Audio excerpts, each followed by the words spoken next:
जुड़िए इंडिया के number 1 broker Zerodha के साथ और अपने लाखों रुपए बर्बाद होने से बचाइए, क्योंकि यहाँ ब्रोकरेज लगता है ना के बराबर। ब्रोकरेज लगेगा सिर्फ 20 रुपए, वो भी इंटरनेट रेट में। तो आज ही जोड़े जिरोधा के साथ, लिंक है डिस्क्रिप्शन पे, क्लिक करें और अकाउंट ओपन कराएं। आपके गुरु वॉरेन बफेट साहब के पास भी बहुत सारे पैसे पड़े हैं, 125-150 बिलियन डॉलर। उन्होंने अभी तक लगाने शुरू नहीं किए। तो एक तरफ हाँ जो लोग लगा रहे हैं, क्या वो ज़्यादा हाँ समझदार हैं, या एक तरफ दूसरी तरफ बफेट साहब है जो पैसे दबा कर बैठे हैं, नहीं अभी नहीं लगाएंगे, अभी और मौका है नीचे का? कौन ज़्यादा समझदार है सर? वो तो 3-6 महीने बाद मालूम पड़ेगा। जो जो जीता वही सिकंदर। तो जिसके पैसे बनेंगे तो वही होशियार है ना। जी। क्योंकि वही एक दुनिया की रीत है। यदि बफेट साहब यदि पिछले 10 साल में उतने पैसे नहीं कमाए हैं, यदि वो कमाते तो और भी ऊंचाइयों पर पहुंच जी। जाते। तो बाजार का यही रीत है Anil. Nobody can say who will make who will lose, but हर आदमी अपना बेस्ट ट्राई करता है।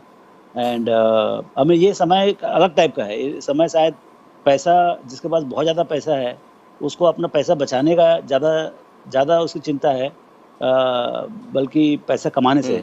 सो वो मेरे ख्याल से, बिकॉज वो वर्ल्ड के बिगेस्ट इंश्योरेंस अंडरराइटर हैं, तो ही डजंट नो कि उनको कितना क्लेम आने वाला है। तो उसी कारण से वो चाह रहे हैं कि भाई जब तक ये स्टॉर्म खत्म नहीं हो जाए तब तक मैं अपने जो 130-135 बिलियन डॉलर जो है मेरे पास, वो बचा के रखूं। लेकिन मैं इंश्योरेंस वाला नहीं हूँ। मेरे पास इंश्योरेंस का अंडरराइटिंग का प्रॉब्लम नहीं है। तो मैं तो I can go about investing ना। उसके उसके अलग कंपल्शंस हैं, लेकिन हमारी कंपल्शंस अलग हैं। हमको थोड़े पैसे कमाने हैं, वो भी जल्दी में कमाना है। तो we can be little more liberal and we can take little more risk. हमारे पास इंश्योरेंस क्लेम के पैसे, क्लेम आने के चांस नहीं है। तो we can go about putting जी। Some amount of money. जैसे जैसे ये कोविड का, मैं तो बोलूँ कि जैसे जैसे कोविड इंजेक्शंस और वैक्सीनेशंस का न्यूज़ अच्छा आते आता है, वैसे वैसे अपने को बाजार में कॉन्फिडेंस बढ़ाना चाहिए। ठीक बात है। तो ये अच्छी खबरें आ रही। तो अच्छी खबरें, एक कोविड के वैक्सीन की तरफ हम आगे बढ़ रहे हैं। अच्छी खबर दूसरी ये है कि ट्रम्प साहब कह रहे हैं कि वो जल्दी से अमेरिका को खोलने के लिए तैयार हैं।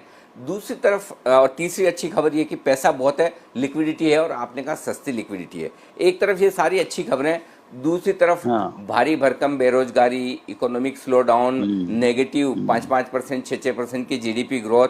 तो एक तरफ बढ़िया उम्मीद है, दूसरी तरफ थोड़ी कड़वी हकीकत है। कौन सी दवा खानी है सर? नहीं, देखिए अभी सरकार के सामने दोनों प्रॉब्लम है। एक तो ये जितना जो सफरिंग है कोविड से, नीचे तबके के लोगों का या इवन पूरा देश का जो उसका कोई इलाज नहीं है, तो वो संभाले। मतलब वो जान या जहान वाली बात है। तो लाइव्स एंड लाइवलीहुड, तो उसमें बैलेंस करके, मतलब रियल माहिरी कहाँ पर होगी कि आप कोविड के जो प्रॉब्लम्स है उसको अच्छे से हैंडल कर लें और इकोनॉमी को भी बहुत अच्छे से चलाएं। क्योंकि पूरा विश्व देख रहा है इंडिया की तरफ। लास्ट 20 साल में चाइना बना, तो अगला 20 साल में ये इंडिया का समय हो सकता है, यदि हम अपना गेम अच्छे से खेलें। हर तरीके से चीज़ें जो है इंडिया के लिए फेवरेबल हो रही, चाहे ऑयल प्राइस हो, चाहे ग्लोबल एक्सेप्टेंस हो, फार्मा का डोमिनेंस हो, सॉफ्टवेयर का डोमिनेंस हो, यंग डेमोग्राफिक्स है, कंजम्पशन पोटेंशियल बहुत ज़्यादा है। तो सब तरीके से देखते हुए हमारे रिजर्व्स कितने हैं? Almost 485-490 billion dollars of reserves भी हैं। सो ऐसा माहौल बहुत अच्छा है। अब सवाल ये है कि पकवान बनाने के लिए आपके पास इंग्रेडिएंट सब कुछ है। अब बहुत अच्छा इकोनॉमिक माहौल बनना चाहिए कि single handedly can we go back to 8 to 10% growth. ये एक एक जो मतलब सिंगल पॉइंट गोल, यदि एक तो कोविड को हैंडल करने का है और साथ में जैसे जैसे कोविड से बाहर निकले साल 6 महीने में, तो एक क्योंकि ग्रोथ आएगा तो सब प्रॉब्लम सॉल्व हो जाएगा। तो वो एक बहुत जरूरी है कि सरकार कोई तरीके से थॉट लीडरशिप ले कि हम इस इकोनॉमी को बहुत अलग लेवल के ग्रोथ लेवल पे लेके जाएंगे। तो वो चीज़ थोड़ी, अभी हो सकता है कि कोविड के टाइम में वो नहीं करना चाहते होंगे। अभी उनको ये जो कोविड के जो प्रॉब्लम्स हैं उसमें जो जिनको जिनको तकलीफ है उसको पहले आप देखें और उसके बाद ग्रोथ की बात करेंगे। तो अभी तक ग्रोथ पैकेज नहीं आया है मेरे ख्याल से। जो भी गवर्नमेंट के एफर्ट है वो है स्टेबलाइजेशन का एफर्ट, कि भाई जिनको जिनको तकलीफ है उनको पहले संभालो और बाद में फिर हम इकोनॉमिक ग्रोथ की बात करेंगे।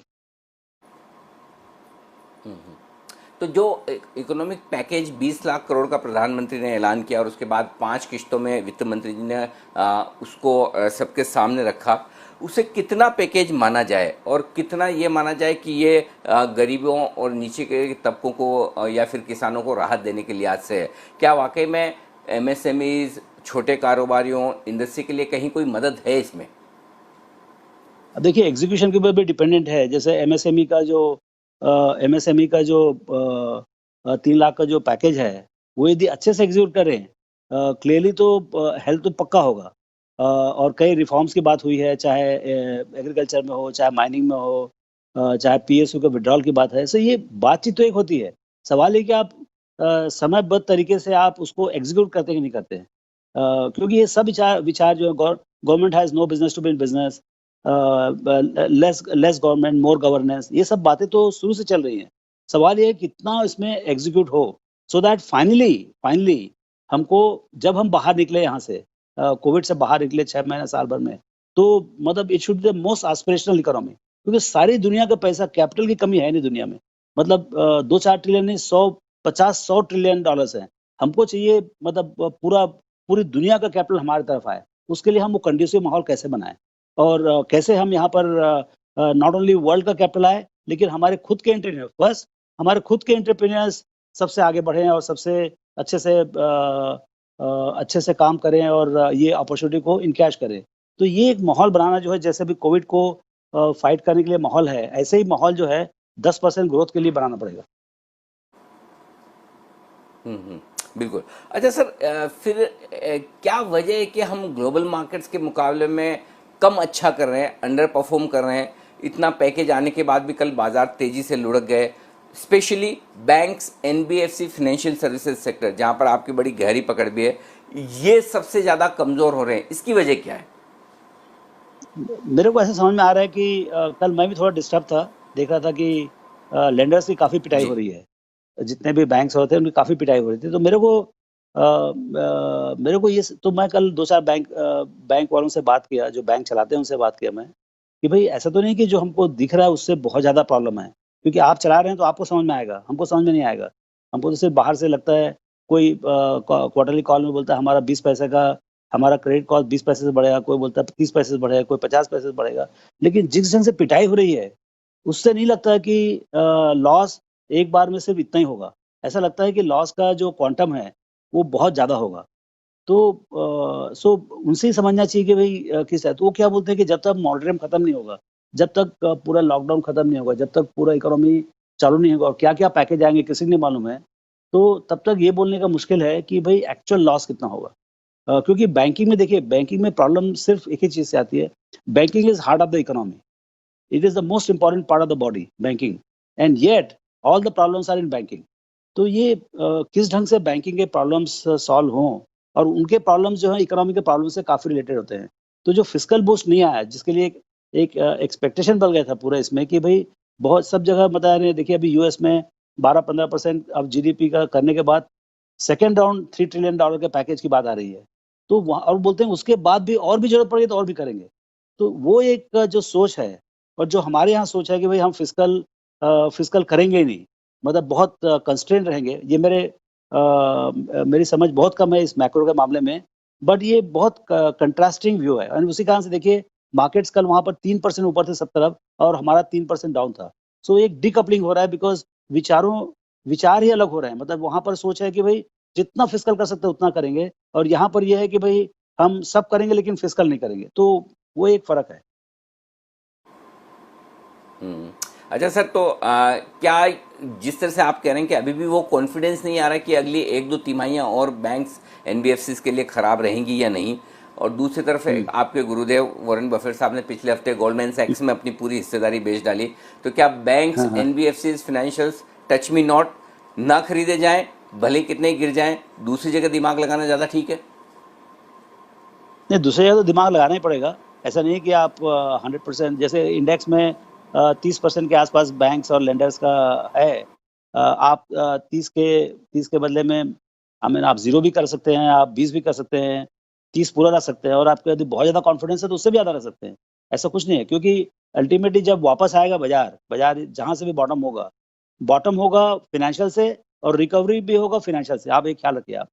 ये पूरा बाजार का जो इस बार का जो ये है पूरा जोर है वो फिनेंशियल्स के ऊपर है ऑन पुशिंग इट डाउन।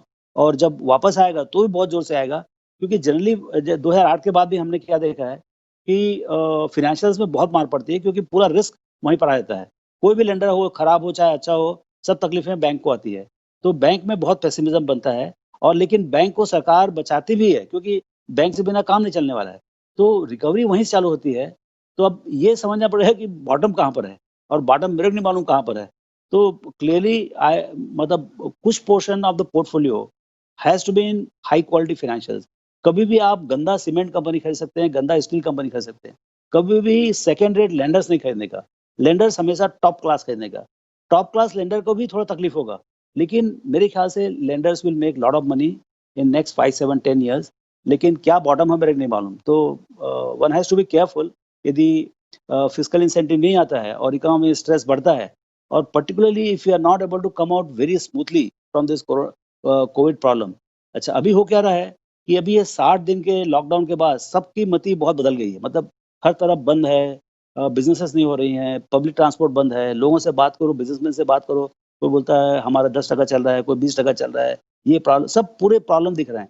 लेकिन 60 दिन के बाद जब खुल जाएगा पूरा बाजार, तो बहुत अलग हो जाएगा माहौल। तो मुझे लगता है कि माहौल जितना दिखता है उतना खराब नहीं है। और ये जो यदि सरकार ने यदि एग्जिट को बहुत अच्छे से मैनेज किया, इतना ज़्यादा लिक्विडिटी है और इतना कंज्यूमर का सपोर्ट है इंडिया में कि I think exit should not be very difficult. और 50-60 दिन में आगे मेरे को लगता है कि माहौल सुधरेगा जैसे जैसे बाजार खुलेगा। तो जो लोग पिछली बार मिस कर गए 7,500 8,000 की निफ्टी में जब बॉटम बना, उस वक्त खरीद नहीं पाए 23-24 मार्च को, और अब वापस थोड़े करेक्शन आई तो लोगों को लगा, उम्मीद जगने लगी। वो जैसे 9,000 आता है लगता है 8,000 आएगा, 9,900 होता है तो लगता है कि 11,000 हो जाएगा। तो क्या जो लोग अंदाजा लगा कर बैठे हैं कि वापस मौका मिल जाएगा एक 7,500-8,000 के आसपास लेने का, पुराने बॉटम के आसपास, वो सही तो सोच रहे हैं या फिर मौका मिलने वाला नहीं है? देखिए, डेफिनेट के साथ में कोई नहीं बोल सकता। मैं मेरे को जब बाजार बहुत खराब लगता है तो बाजार बढ़ जाता है। और तो मतलब ये कहने का बहुत मुश्किल है कि बाजार यहाँ से नीचे जाएगा तो कितना नीचे जाएगा, और या यहाँ से ऊपर जाएगा तो कितना ऊपर जाएगा। लेकिन जब तक कोविड का सोल्यूशन नहीं मिलेगा डेफिनेट, तब तक ये वॉलेटिलिटी चलती रहेगी। मतलब आज दिवाली है, कल होली हो जाएगी, ये सब चलते रहता है। सो और इसको बाजार को टाइम करना भी बहुत मुश्किल है। ये अच्छा, आपको भी कोई एडवांटेज नहीं है, मेरे को भी कोई एडवांटेज नहीं है ये जानने में कि बाजार का कब बॉटम होगा, कैसे होगा। तो इसका तरीका एक ही है। आप 6-8 महीने का मैं तो बोलूँ अगले 12 महीने का एक सिस्टमेटिक इन्वेस्टमेंट प्लान बना लीजिए आप। तो जो और हर महीने आप मेथोडिकली आप कुछ पैसे उसमें इन्वेस्ट करें, और 12 महीने में जो एवरेज होगा, और जो कोविड का अच्छा और खराब जो भी होगा, मेरे ख्याल से 12 महीने में हो जाना चाहिए। यदि उसमें भी सॉल्व नहीं हुआ, उसके बाद भी कोविड चलते रहा, प्रॉब्लम चलते रहा, इकोनॉमी खराब हालत में रही, तो आपके जो 100 रुपए जो है उसके उसमें भी आपको हो सकता है घाटा हो 5-10%, but you will be fully invested across the board. बिल्कुल परफेक्ट है, फुली इन्वेस्टेड रहना चाहिए। लेकिन हर बार जब तेजी के लीडर्स बनते हैं, एक चीज़ तो आपने कह दी कि चलिए जब भी बॉटम बनेगा तब भी बैंक्स फाइनेंशियल से बनेगा और रिकवरी भी वहीं पर आएगी। लेकिन बॉटम रिकवरी की लीडरशिप वहाँ ठीक है, लेकिन इसके अलावा क्या कुछ नए लीडर्स इस बार बनेंगे जब भी रिकवरी होगी, जब भी तेजी होगी बाजार में? देखिए, मेरे को एज अ कंज्यूमर और एक जो पूरा जो जी। पीछे 60 दिन में जो चला है, उसमें दो चीज़ बहुत क्लियर नज़र आ रही है। एक है टेलीकॉम एंड टेक्नोलॉजी।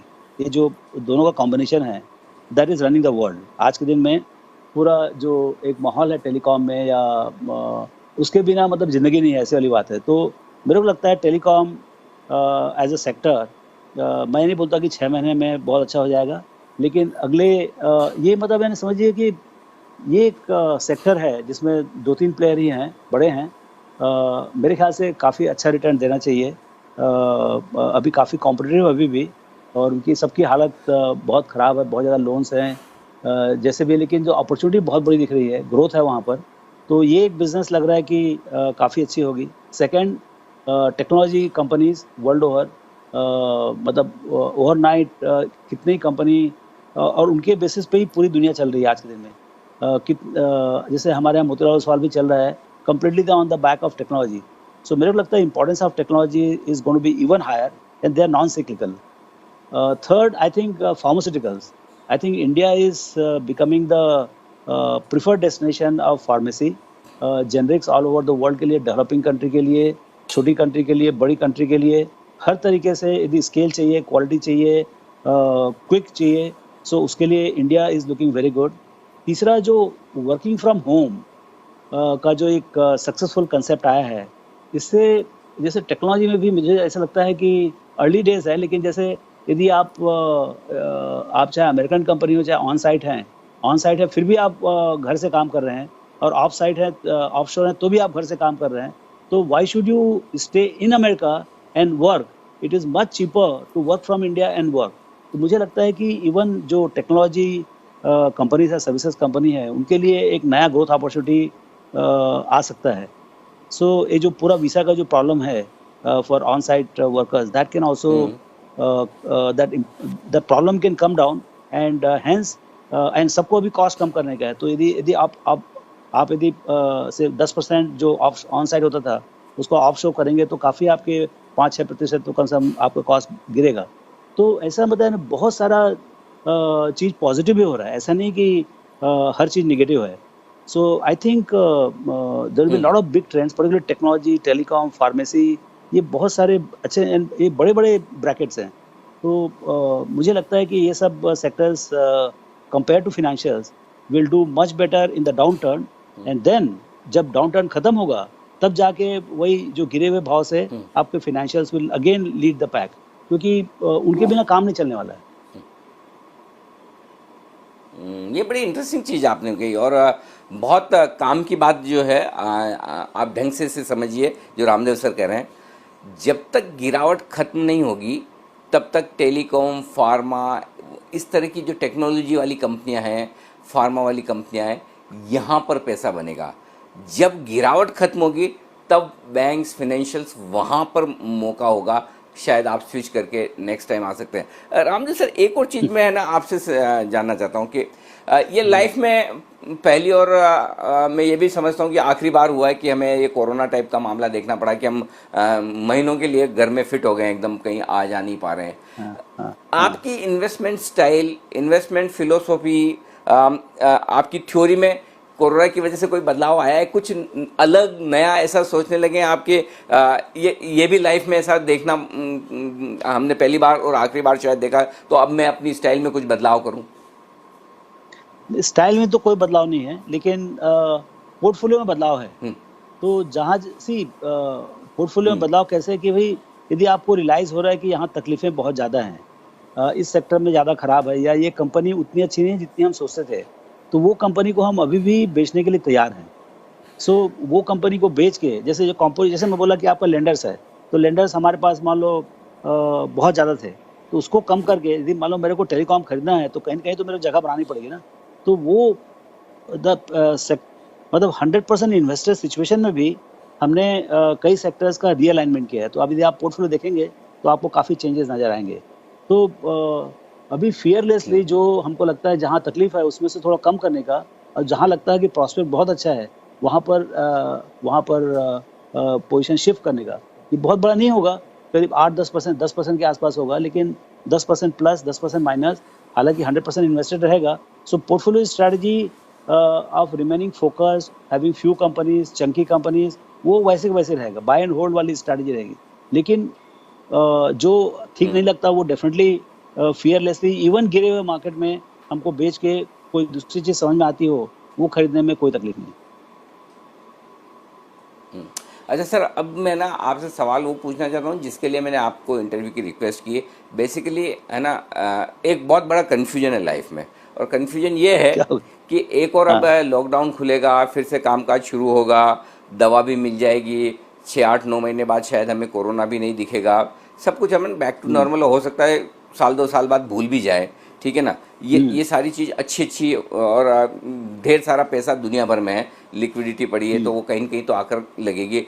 आज अमेरिका में लग रही, कल हिंदुस्तान में भी पैसा आएगा। ये सारी अच्छी चीज़ें दिख रही है। ये अच्छी चीज़ें आंख बंद करके सोचते हैं बहुत अच्छी अच्छी चीज़ है, और जैसे आंख खोलते हैं ऐसा लगता है कि लॉकडाउन खुलने के बाद कहीं और पेशेंट बढ़ तो नहीं जाएंगे, बेकाबू तो नहीं हो जाएगा, ग्रोथ 0% पे भी रुक जाएगी कि नेगेटिव देखनी पड़ेगी। एक दूसरे के ऊपर जो ट्रस्ट डेफिसिट है कि जिसको पैसा देना है जिसको लेना है, आपस में वाद विवाद, बिजनेस कब होंगे, मजदूर वापस काम में कब लौटेंगे, इकोनॉमिक ग्रोथ कब कैसे आएगी, कब आएगी, ये सब जो है ना वो हकीकत वाली चीज़ें सोचते हैं तो बड़ा डर लगता है। अब इन दोनों में से बैलेंस कैसे बनाएं और किस चीज़ पे भरोसा करें? देखिए, आप ज़्यादा फ्यूचर के बारे में सोचेंगे तो जब जब भी आप नीचे में रहेंगे तो आपको ऊपर दिखाई नहीं देगा, ऊपर में रहेंगे तो आपको नीचे दिखाई नहीं देगा, जब भी आप बॉटम में रहेंगे तो टॉप दिखाई नहीं देगा। आपको ये फेथ होना चाहिए कि ये विश्व को और इंडिया को हर तकलीफों से बाहर निकलने की हिम्मत है, और कोरोना इतना बड़ा नहीं है कि इससे हम बाहर नहीं निकल पाएंगे। ऑलरेडी सॉल्यूशंस दिख रहे हैं कि आ रहे हैं, 3 महीना हो सकता है, 6 महीना हो सकता है, सबका सॉल्यूशन आएगा और इतना वैक्सीन आएगा कि वो कोरोना भी भाग जाएगा, मतलब यानी कोरोना भी डर जाएगा कि मतलब यानी सब हर कंट्री से वैक्सीन आएगा इम्प्रूव होके। तो ये एक फेस होना चाहिए, ये एक ऑप्टिमिज्म होना चाहिए कि we will be able to come out of it. अच्छा, जब तक नहीं आता तब तक the world has to live with the corona, और जो भी के डिफिकल्टीज हैं इन बहुत सारी चीज़ें होती है। रोड्स के ऊपर 1000 डेथ होती है पर डे, इसका मतलब ये थोड़ी ना कि रोड बंद हो जाता है। तो clearly there are ways of living with corona, and there will be difficulties in conducting business and things like that. लेकिन क्या है, जो एंटरप्रेन्योर्स हैं, जो कंपनीज हैं, वो नए नहीं आने वाले। कोरोना आ गया है, ये चला जाएगा, लेकिन जो कंपनीज हैं हमको उनके ऊपर फोकस करनी है। हमको ज़्यादा यदि जो अननोएबल है, जो फ्यूचर है, जो 3 महीना 6 महीना, हर चीज़, हर आदमी चाहता है कि मुझे आंसर मिल जाएगी कब वैक्सीन आ जाएगा और वो कितना जल्दी सबको मिल जाएगा ताकि पूरे प्रॉब्लम खत्म है। लेकिन ये इन्फॉर्मेशन है ही नहीं सिस्टम में, तो उसके बारे में ज़्यादा टाइम खराब करके फायदा ही नहीं। अपने को we must focus our entire energy in something which is knowable. आज जिसके बारे में मालूम है, किसके बारे में मालूम है, हमको बिजनेसेस के बारे में मालूम है कि भाई ये बिजनेस अच्छा चल रहा है और चलेगा। उसके ऊपर मैं थोड़ा स्पेकुलेट भी कर सकता हूँ कि चलो भाई ये इसमें 2 कंपनी है, उसमें से कौन सी कंपनी के ऊपर लगाऊं, मेरे को ये मैनेजमेंट ज़्यादा टाइगर लगता है, ये मैनेजमेंट थोड़ा पक्का अच्छा लगता है, इसके इकोनॉमी ज़्यादा अच्छे हैं, उसके इकोनॉमी थोड़े कम है। तो अल्टीमेटली देखिए ना, आप 1 साल 2 साल के बाद आपको जो नए कॉर्पोरेशन से कोई नया आने वाले नहीं है, पुराने जो बिजनेसेस हैं वही मजा करने वाले हैं, बल्कि कंपटीशन कम हो जाएगा। तो right now let's focus on buying good companies, trusted companies, जिनके रिजनेबल प्राइस में भी आप पोर्टफोलियो बना सकते हो, उसके ऊपर ज़्यादा ध्यान देना चाहिए। और ये सोच के कि भाई आगे हमको साल 6 महीने तक तकलीफ होगी, आज 100 में खरीदेंगे, हो सकता है इसका भाव 90 हो जाए, 80 हो जाए, 70 हो जाए, लेकिन 70 के भाव में भी मेरे को अच्छा लगता है, ऐसी चीज़ें खरीदें हम। क्योंकि देखिए, आप फ्यूचर के बारे में सोचते रहेंगे, उसका कोई जवाब नहीं। शायद एस्ट्रोलॉजर के पास जाएँगे तो हर एस्ट्रोलॉजर भी नई-नई चीज़ बताते हैं, तो कौन से एस्ट्रोलॉजर को समझो, और उसमें से 50 में से 1 शायद सही भी निकलेगा, लेकिन वो सही कौन है वो नहीं मालूम। तो उसके बेसिस पे अपन ज़िंदगी तो नहीं चला सकते। We have to go by what is good and how I can find for value, deep value for my money. तो मैं तो अभी भी दिन-रात सिर्फ़ इसी में लगा हुआ हूँ कि कैसे मैं कोई ऐसा फ़ॉर्मूला निकालूँ कि उससे मेरे को अच्छी कंपनी सस्ते दाम में मिल जाए, ताकि मैं अपने पोर्टफोलियो में रख लूँ। क्योंकि मैंने कैश रखने का तो कोई सोचा ही नहीं। आज के दिन भी यदि मेरे पास कैश है तो मैं जाके कोई न कोई कंपनी या स्कीम खरीद के रख ही लूँगा। क्योंकि मुझे मालूम है कि ये सब तकलीफ़ें दूर हो जाएँगी, और दूर हो जाएँगी उसके बाद जब सब कुछ एकदम क्लियर रहेगा, तब सबके दाम डबल रहेंगे। तो मैं वो डबल होते तक वेट करूँ कि अभी खरीदूँ? ठीक बात है, बिल्कुल एकदम परफेक्ट स्ट्रेटेजी है। और इसीलिए मैंने भी आपकी इस सलाह में हमेशा मानता हूँ सर। मैं कभी है ना कोई एस्ट्रोलॉजर के पास जाता नहीं, पता लगाने की कोशिश नहीं करता क्या होगा। मेरे को जब भी ऐसा कन्फ्यूजन होता है लाइफ में, मैं आप ही का इंटरव्यू कर लेता हूँ कि भाई रामदेव सर से ही पूछ लो आगे क्या कुछ होने वाला है और क्या क्या कुछ करना है, तो बस उससे पूरा डायरेक्शन मिल जाता है। तो डायरेक्शन क्लियर है कि घबराइए मत, ये वक्त भी गुजर जाएगा। अच्छा वक्त है पैसा लगाने का, बढ़िया कंपनियां अच्छे दाम में मिल रही है, वहीं पर फोकस करिए, ये कहना है रामदेव सर का। सर बहुत बहुत शुक्रिया, लॉकडाउन में भी आप एक्टिव हैं और हमारे लिए वक्त निकाल रहे हैं, और पूरा मार्गदर्शन और डायरेक्शन हमारे दर्शकों को आप दे रहे हैं। शुक्रिया सर जी बिजनेस पर आज वक्त देने के लिए। तो ये था रामदेव सर का स्पेशल इंटरव्यू, जहाँ पर आपने समझा कि बाजार के लिए अब मौके हैं इस गिरावट में, आगे आपके लिए खराब समय में अच्छे स्टॉक चुने और पैसा लगाएं। इस खास चर्चा में इतना ही रामदेव सर के साथ।